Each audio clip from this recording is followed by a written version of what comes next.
Womble Dickenson is a transatlantic law firm with offices across the UK and the US. We've been doing energy since about 1991, and we're doing carbon capture since 2009. So we're really interested in what happens with carbon capture and hydrogen projects across the UK.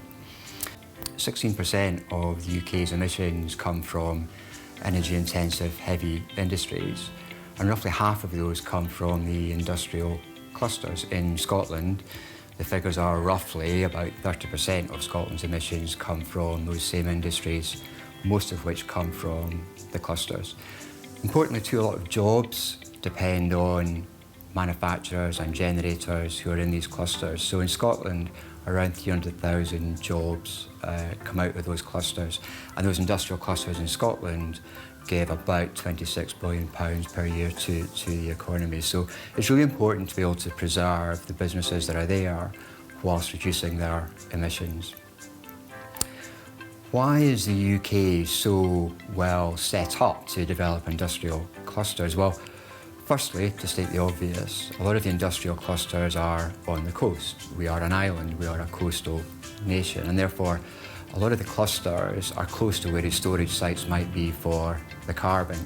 And that makes it perhaps a bit easier to develop clusters in the UK relative to some other countries.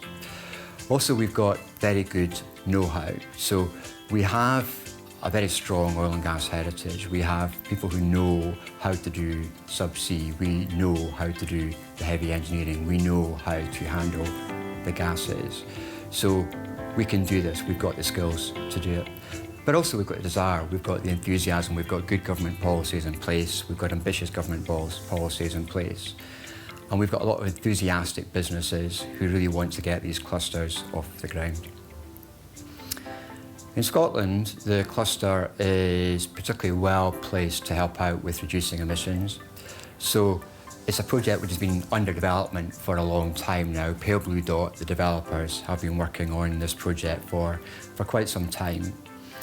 The project, like many of the other UK clusters, knits together infrastructure very well. So it knits together the industrial clusters in the Central Belt, existing pipelines up the East Coast, the infrastructure in Peterhead and St Fergus, and the storage sites in the North Sea. So it's there ready to put together and ready to help deliver our carbon capture project at scale.